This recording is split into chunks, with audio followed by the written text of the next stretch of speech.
Video में हम discuss करेंगे 3 इम्पॉर्टेंट कमीशंस जिसने की हेल्प की evolve Indian states and UTs.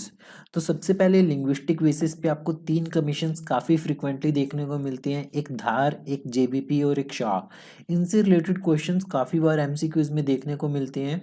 Even पिछले एक एचसीएस में इनमें से क्वेश्चन पूछा भी जा चुका है। सो हम डिस्कस करते हैं सबसे पहले धार कमीशन। तो धार कमीशन के बारे में आपको क्या क्या चीज़ें याद आ रही हैं, वीडियो को पॉज करके एक बार थोट दो कि इन तीनों की क्रोनोलॉजी पूछी जाती है, किसने रेकमेंड किया था कि लिंग्विस्टिक बेसिस पे डिवाइड करना चाहिए और नहीं करना चाहिए, ये पूछा जाता है। तो सबसे पहले धार कमीशन की बात करते हैं।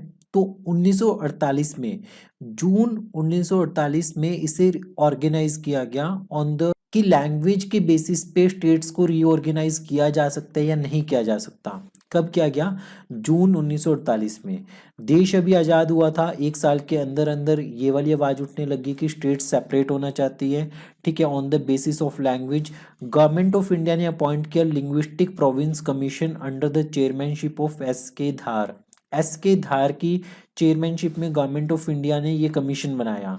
कमीशन ने अपनी रिपोर्ट बना दी, दिसंबर 1948 में सबमिट करवा दी और उसने रेकमेंड किया। कमीशन ने क्या रेकमेंड किया? The reorganization of the states on the basis of administrative convenience and rather than the linguistic factor। तो जो linguistic factor था उसको क्रॉस कर दिया। बस डिप्लोमेटिक आंसर देना होता है तो एडमिनिस्ट्रेटिव कन्वीनियंस पे आप बना सकते हो, पर लैंग्वेज के बेसिस पे आप नहीं बना सकते। तो धार कमीशन ने ये बोला। उसके बाद जेवीपी, उसके बाद जवाहरलाल नेहरू, वल्लभ भाई पटेल और पताभी सीतारमैया, ये तीन आए इकट्ठी, इसे जेवीपी कमेटी बोलती है। ये दिसंबर 1948 में बनी। उसी टाइम जब इसकी रिपोर्ट आ गई तो दिसंबर 1948 में ये बन गई। इसने अपनी रिपोर्ट दी अप्रैल 1949 में, 6 महीने के बाद इसने अपनी रिपोर्ट दे दी। इसने रिजेक्ट कर दिया लैंग्वेज को basis for the reorganisation of the states. फिर भी हाउएवर क्या हुआ कि अक्टूबर 1953 में government of India was force to create first linguistic state known as Andhra state by separating the Telugu speaking areas from the Madras. Madras से सेपरेट करके आंध्रा को अलग बना दिया गया। आंध्रा को क्या कर दिया गया? अलग बना दिया गया। जेवीपी कमेटी ने, पूछा जाएगा कि JVP committee recommended the organisation of the states on the basis of language. तो ये स्टेटमेंट आपके पास गलत हो जाएगा। उसने नहीं किया था, रिजेक्ट कर दिया था कि लैंग्वेज के बेसिस पे रीऑर्गेनाइज करना। फिर बात करते हैं फजल अली कमीशन की।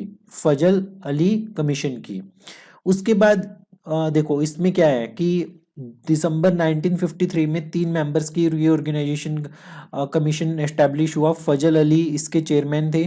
2 मेंबर्स का नाम याद रखना, पनिक्कर, पनिक्कर ये नाम याद रखना, और याद रखना कुंजरू, कुंजरू, ठीक है। ये बहुत बार पूछे जाते हैं आपसे टेस्ट सीरीज में और मल्टीपल टेस्ट्स में, आप देखोगे इसको। इसने अपनी रिपोर्ट सबमिट करवाने में 2-1.5 साल का टाइम लगा दिया, 2 साल का टाइम लगाया। फाइनली इसने ये बोला कि स्टेट्स को रीऑर्गेनाइज किया जा सकते हैं on the basis of language. It rejected the theory of one language one state. आपसे क्वेश्चन पूछा जाएगा which commission rejected the theory of one language one state. नीचे दिया होगा Fazal Ali, JVP committee, Dhar commission. और पेपर में इतनी कंफ्यूजन होगी कि आपको पता भी होगा कि इन दोनों ने रिजेक्ट किया है, फिर भी आप वहां पे सोचोगे कि कौन सा कमीशन है। तो याद रखना कि फजल अली कमीशन ने रिजेक्ट की थी theory of one language one state.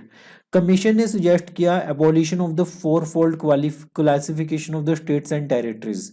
जो 4-fold क्लासिफिकेशन चलती आ रही थी ब्रिटिश एरा के टाइम से, उनको एबॉलिश करके स्टेट्स और टेरिटरीज में चेंज करने के लिए। तो फजल अली कमीशन ये था आपके पास।